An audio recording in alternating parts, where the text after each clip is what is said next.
All of these big deviants is all catching hell in 2024. It's up for all of them. It don't matter if you Diddy or whoever you is. And we have more breaking news. Music mogul Sean Diddy Combs is accused of rape. Lawsuit by R&B singer Cassie claims that she was in a years-long relationship with Combs that also involved beating. Repeatedly physically her and her when she tried to leave him. She also accuses him of forcing her to have with other men. Katt Williams, renowned for his edgy comedic style, recently revealed a startling personal encounter with rap mogul Diddy. And now it feels like Diddy cannot sit back silently because rumors have it that he is trying to destroy Katt now. During an open conversation with Vlad TV, Williams shared a perplexing experience where he felt uneasy due to what he perceived as advances from Diddy. The narrative begins with Williams attending a party at Diddy's extravagant mansion, expecting a night of socializing with fellow celebrities. However, the evening took an unexpected twist when Williams observed an unusual aspect. There were no women in attendance, only men. All lies will be exposed. That's all. And anyone who takes that the wrong way, know why they take it the wrong way. Feeling uneasy, Williams tried to leave, but Diddy persistently pursued him, making suggestive comments and even offering a suspicious drink. Sensing the situation, Williams declined the drink and firmly expressed his lack of interest in Diddy's advances. In his own words, Williams emphasized his stance, regardless of Diddy's wealth, fame, or power. "I am not gay, and I'm not going to sleep with you." However, his rejection seemed to shock and offend Diddy, who resorted to trying to intimidate Williams by threatening to harm his career. Undeterred, Williams stood his ground, emphasizing that he had nothing to fear. Eventually, Williams managed to find an exit from the party, putting the unsettling encounter behind him. His decision to disclose this experience stemmed from a desire to illuminate the darker facets of the entertainment industry and caution aspiring artists about whom they place their trust in. Williams made it clear that his concern wasn't with anyone's but rather with feeling harassed and pressured into something he didn't desire. He underscored the importance of respecting boundaries and emphasized the significance of consent, irrespective of gender or orientation. "I respect everyone's right to love whoever they want to love, but I also respect my right to say no thank you," Williams stated emphatically. In concluding his narrative, Williams emphasized that neither money nor fame should override personal boundaries. His story serves as a reminder that in any circumstance, consent matters, and no one should feel compelled to do something they're not comfortable with, regardless of their status or influence. Undoubtedly, Katt Williams may have experienced shifts in his Hollywood relationships, potentially losing some friends and perhaps gaining a few adversaries. However, what remains indisputable is the comedian's surge in popularity after his dynamic appearance on Shannon Sharpe's Club Shay Shay podcast. Over the course of nearly 3 hours, the acclaimed entertainer unleashed candid insights, sharing his unfiltered perspectives on fellow comedians and some of the industry's prominent figures. He not even talked about Diddy, but Pastor T.D. Jake, too. We all know Diddy concluded 2023 on a rather challenging note. The bad boy entertainment mogul found himself entangled in a series of accusations, ranging from R and ST to A. This followed a lawsuit settlement with his ex-girlfriend Cassidy. These people are not powerful. Satan can't create anything. That includes blessings for his people. That's why, you know what the number one job of somebody that's... Even preacher T.D. Jakes faced a downturn. Unverified TikTok accounts implicated the senior pastor of the Potter's House, alleging his attendance at Diddy's alleged parties. Furthermore, his came under scrutiny. When questioned about potential fear of being blackballed in Hollywood, Williams offered a straightforward response, saying, "What do you mean again? These people are not powerful. Satan can't create anything." Discussing Diddy and T.D. Jakes, he remarked, "All these individuals with questionable behavior are facing challenges in 2024. It's a reckoning for everyone, whether you're Diddy or anyone else. T.D. Jakes or any of them, all falsehoods will be laid bare, that's it. And those who misinterpret it, well, they know why. The truth is the light." T.D. Jakes and Diddy both are well connected. Critics have questioned the motives behind Diddy's substantial donation to T.D. Jakes' church in 2014, raising speculation about whether it was an effort to cultivate a positive relationship with the preacher or potentially secure tax benefits. Additionally, concerns have been expressed regarding Diddy's history of alleged exploitation of artists and failure to provide fair compensation. This has led to speculation about whether the donation played a role in maintaining influence or control over Katt Williams, prompting discussions about the complexities of financial dynamics and power within the entertainment industry. Whether TD Jakes chooses to address the claims and clarify his role in the situation remains to be seen, adding further intrigue to the unfolding narrative. In a different context, Oprah Winfrey has also openly discussed her challenging moments, acknowledging Bishop TD, and according to Katt, both Oprah and Tyler are also involved in ruining his career. Jakes was instrumental in helping her through what she describes as one of the lowest points in her life. Bishop T.D. Jakes shared a sermon titled Save the Scraps, and Oprah, with her substantial following of 34 million on Twitter, retweeted the message, expressing how the sermon had helped her during a difficult time. In her tweet, she expressed, "This sermon helped me when I was at my lowest," and Jakes' sermon delved into the theme of patiently waiting for God to structure things appropriately before bestowing miraculous blessings, emphasizing the importance of personal preparation to receive the magnitude of what God has in store. The best miracles in your life take time to not be driven by hunger or need or necessity. Sometimes you've got to get yourself structured and in order so that you're ready to receive the magnitude of what God has for you, Jakes said in the sermon. Bishop T.D. Jakes underscores the significance of maintaining order, time management, and structure in the pursuit of one's goals. He cautions against overlooking the necessary foundations required to bear the weight of what God has in store. Jakes highlights the tendency of some driven individuals to neglect essential structures vital for sustaining their given responsibilities. Oprah Winfrey, a long-standing admirer of Jakes, has publicly expressed her respect for him on multiple occasions. Prior to the release of her TV church drama Greenleaf earlier this year, Winfrey consulted with Jakes to seek his blessing and assure him that the series was not inspired by him, his family, or his congregation. During a May Q and a session with the media, Winfrey shared insights from her conversation with Jakes, stating, "I spoke to TD Jakes and said, I just want you to know I'm doing a show about a megachurch, and the only resemblance to you is that our main character is called Bishop, and you're a bishop." He said, "I'm happy to hear that because I've heard some things about it." Winfrey emphasized her profound respect for the church and assured Jakes that she would not do anything to disrespect it. In Oprah Winfrey's series Greenleaf, penned by Craig Wright, the script revolves around the dysfunction within the church and the family of Bishop James Greenleaf. Despite the focus on the flaws within the church and its members, Oprah stressed her deep connection to the Black church, stating, "I am who I am, sitting here today because of the Black church."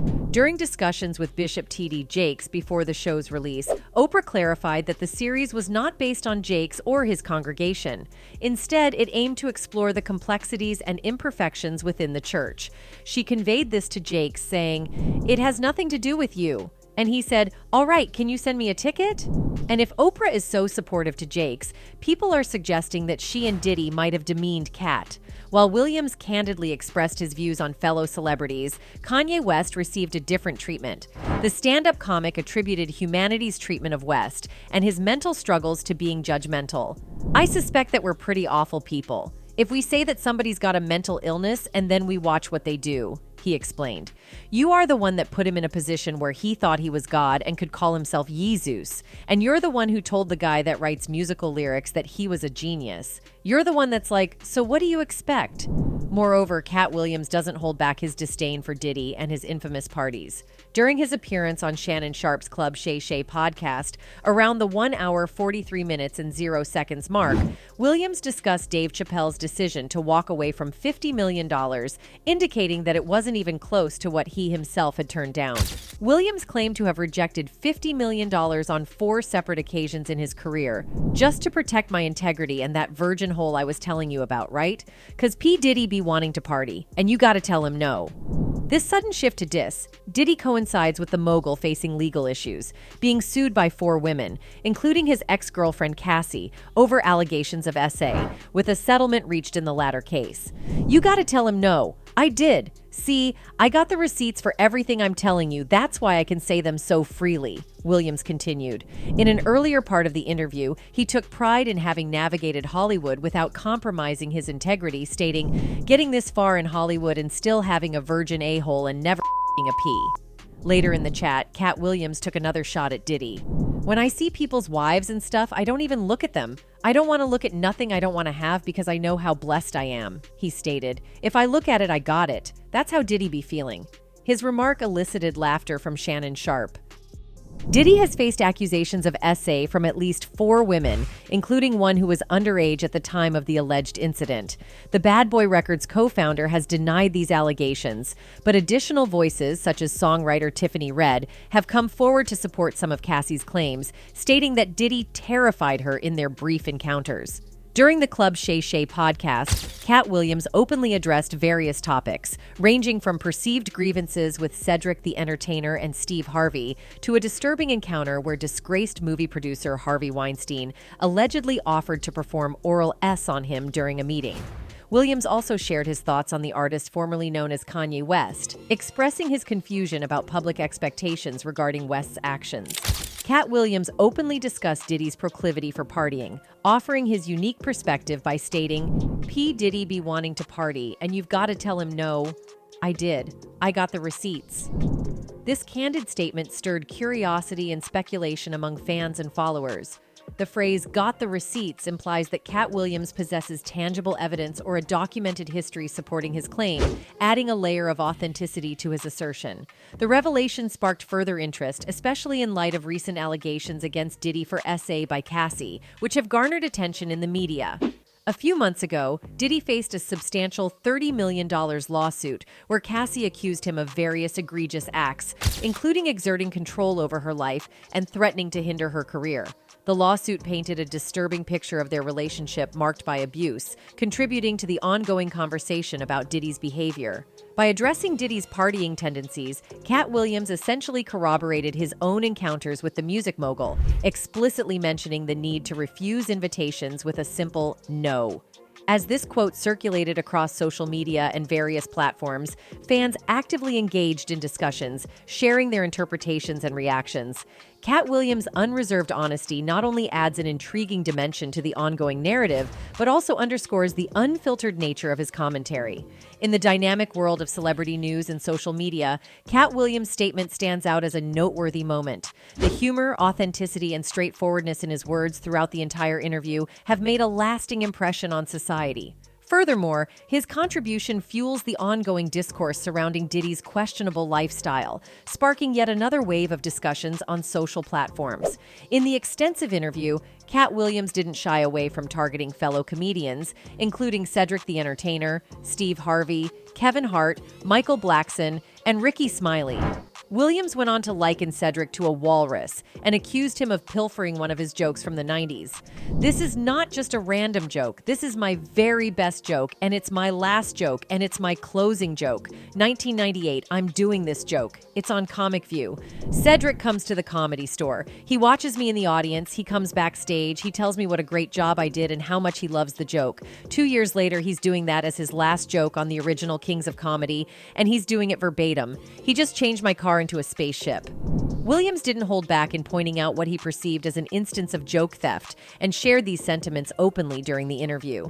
Cedric the Entertainer responded to Katt Williams' accusations, dismissing his account as revisionist history. Meanwhile, Williams did not spare Steve Harvey in his critique, taking aim at Harvey's appearance and acting skills. According to Williams, Harvey's high-top fade gave the impression that he had the best lineup in the business, but in reality, it was a man unit.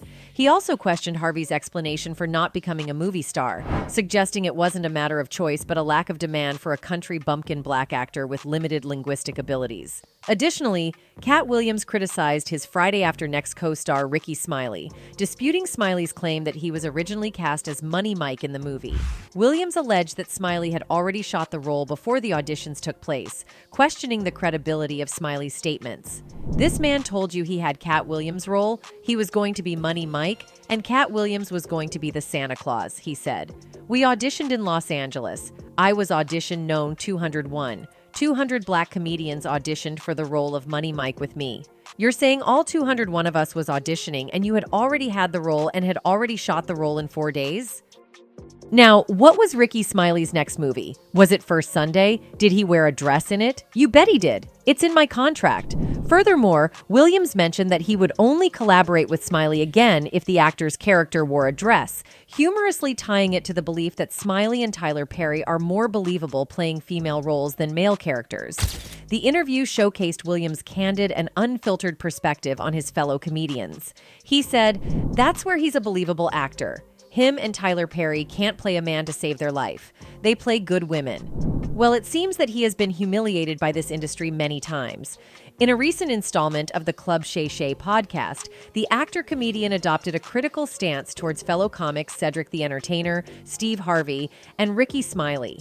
In a conversation with host Shannon Sharp, Williams aimed to address what he perceived as falsehoods spread about him by what he described as lowbrow comedians on Sharp's show.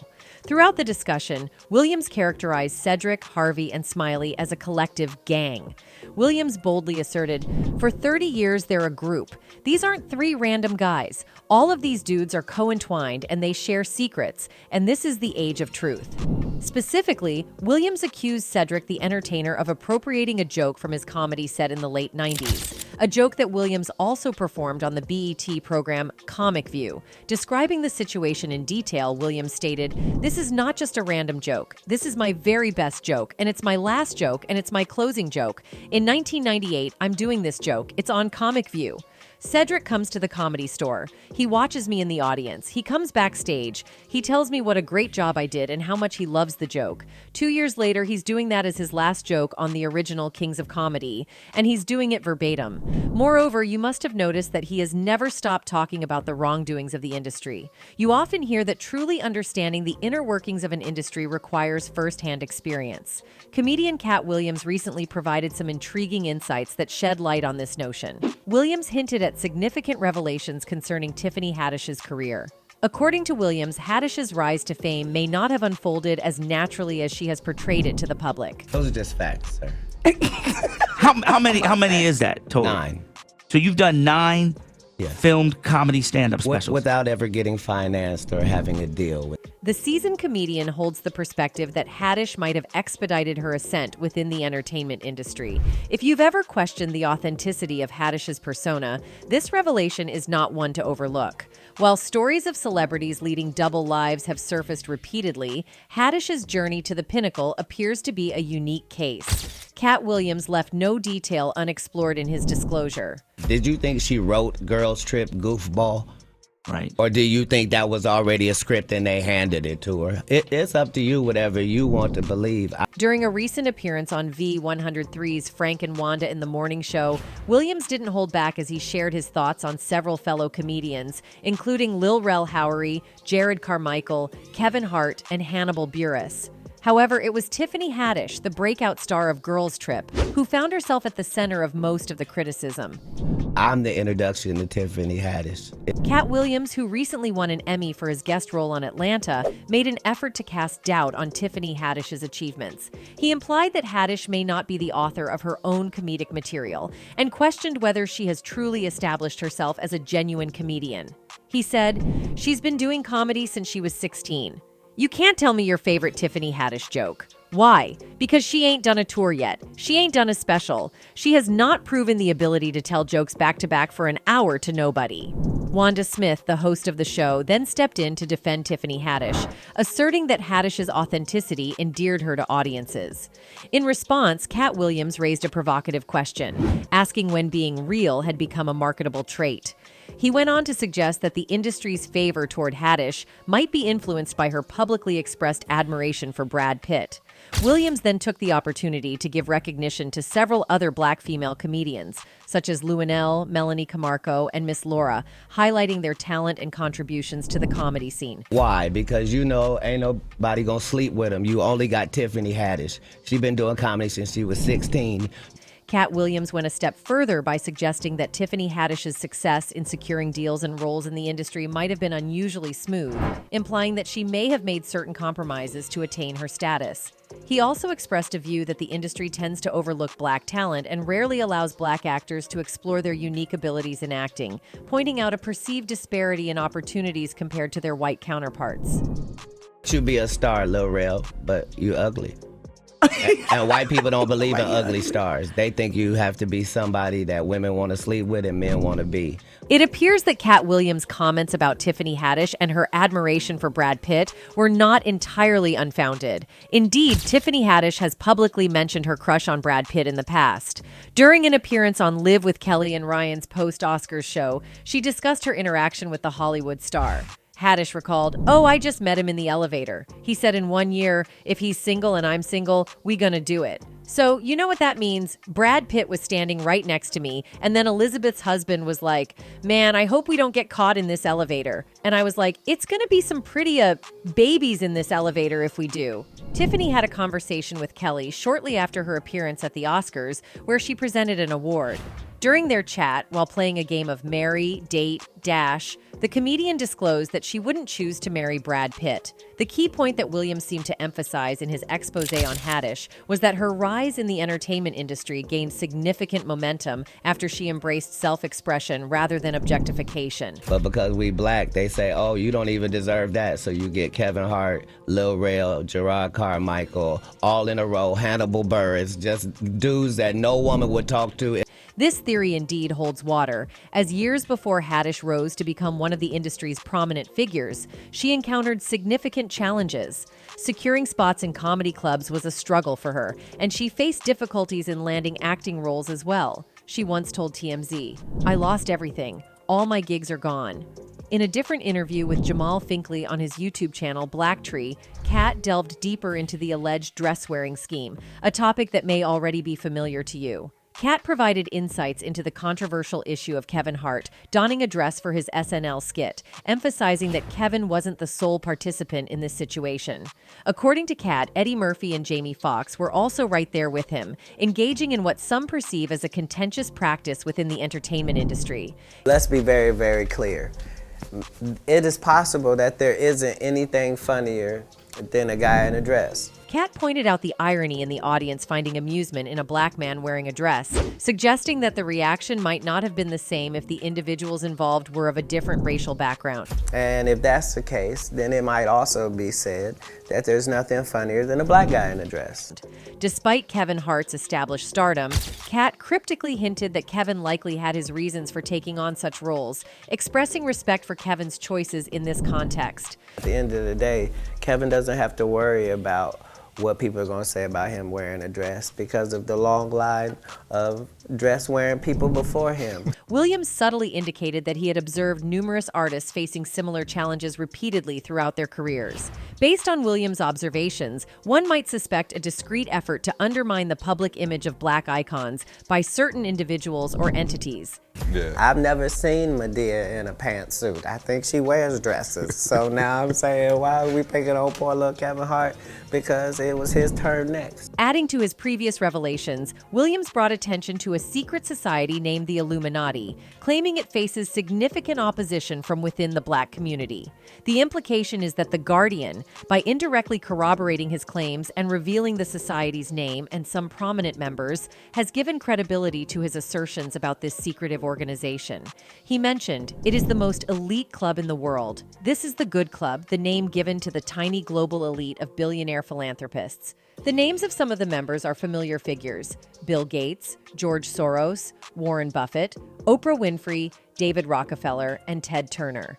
But there are others too, like business giants Eli and Edith Broad, who are equally wealthy but less well known. While disclosing significant aspects of the agenda he believed to have originated from the elites, Williams issued a warning to fellow black artists, urging them to exercise caution and be wary of the potential influence or involvement of this secretive club.